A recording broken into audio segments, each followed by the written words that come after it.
السلام علیکم ورحمۃ اللہ تعالی وبرکاتہ۔ دوستو، آج میں آپ لوگوں کو قرآن شریف کے بارے میں بہت سی باتیں بتاؤں گا۔ کیا آپ یہ بات جانتے ہیں کہ 3 بار سورہ اخلاص یعنی قل هو اللہ احد پڑھنے پر ایک قرآن شریف پڑھنے کا ثواب ہے؟ اور کیا آپ یہ بات جانتے ہیں کہ قرآن شریف کو پڑھنا پڑھانا ثواب ہے، قرآن شریف کو سیکھنا سکھانا ثواب ہے، قرآن شریف کو آنکھوں سے لگانا ثواب ہے، اور قرآن شریف کو چومنا ثواب ہے، اور حد تو یہ ہے کہ قرآن شریف کو دیکھنا بھی ثواب ہے۔ اور قرآن شریف کسی معمولی پیغمبر پر نہیں بلکہ ہمارے سرکار پیارے مصطفیٰ صلی اللہ علیہ وسلم پر نازل ہوا۔ قرآن شریف نازل ہونے میں 23 برس لگ گئے، اور آج 1400 برس سے بھی زیادہ عرصہ ہو گیا، لیکن آج تک قرآن شریف میں ایک حرف کی بھی کمی بیشی نہیں ہوئی۔ جیسا پہلا دن تھا ویسے بعینہ ہی آج بھی موجود ہے۔ اب آج تک قرآن شریف میں ایک نقطے یا زبر زیر کا فرق نہیں پڑ سکا۔ بس آسمانی کتابوں میں اس وقت قرآن شریف ہی ایک ایسی کتاب ہے جو دنیا کے ہر طرح کی کاٹ چھاٹ سے بالکل محفوظ ہے۔ دیکھو، قرآن شریف بھی ایک آسمانی کتاب ہے، اور توریت شریف اور انجیل مقدس بھی آسمانی کتابیں ہیں۔ توریت شریف سریانی زبان میں نازل ہوئی، انجیل مقدس عبرانی زبان میں نازل ہوئی، اور قرآن شریف عربی زبان میں نازل ہوئی۔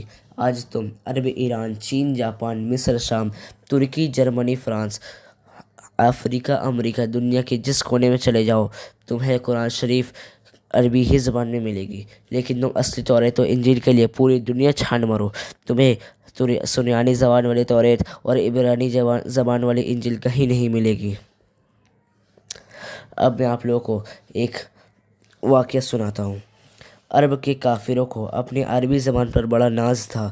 وہ لوگ اپنی عربی زبان کے بل پر دنیا کے تمام انسانوں کو گونگا اور جانور سمجھتے تھے۔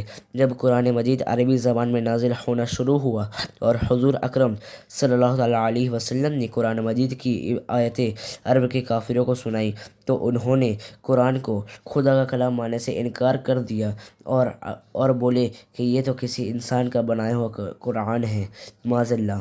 اس پر کافروں کو للکارا گیا کہ قرآن تو اللہ تعالیٰ کا بنایا ہوا کلام ہے، لیکن اگر تمہارے خیال میں یہ کسی انسان کا بنایا ہوا کلام ہے تو تم بھی انسان ہو۔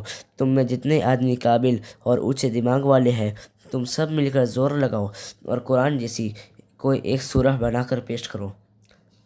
عربی زبان پر فخر کرنے والے کافر اس اعلان کو سن کر بہت اچھلے کودے، بڑا زور باندھا، لیکن قرآن جیسا ایک سورہ بنا کر مقابلے پر نہ لا سکے۔ کیوں؟ اس لیے کہ قرآن مجید انسان کا بنایا ہوا کلام نہیں بلکہ سچے خدا کا بنایا ہوا کلام ہے۔ اس کا مقابلہ انسان تو کیا، جن اور فرشتے بھی نہیں کر سکتے۔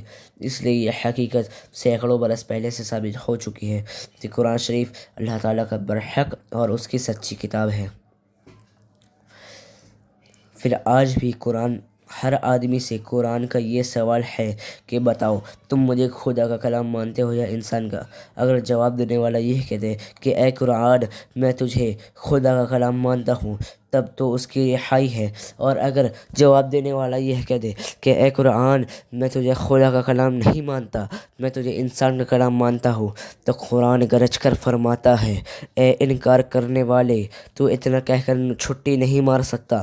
اگر تمہارے گمان میں یہ کسی انسان کا بنایا ہوا کلام ہے تو تم بھی انسان ہو، تم بھی زور لگاؤ اور قرآن جیسا ایک کلام بنا کر پیش کرو، اور اگر تم سے نہ ہو سکے تو اپنے ساتھیوں کو بلا لو اور تم سب مل کر میرا مقابلہ کرو۔ لیکن ہمیشہ سے یہی ہوتا رہا ہے اور ہوتا رہے گا کہ اس مقابلے کو سن کر بڑے سے بڑا قابل اور فاضل انسان اپنی ساری چوکٹی بھول گئے۔ کیوں؟ اس لیے کہ قرآن شریف انسان کا بنایا ہوا کلام نہیں بلکہ سچے خدا کا بنایا ہوا کلام ہے، تو بھلا انسان اس کے مقابلے پر کیوں ٹھہر سکتا ہو؟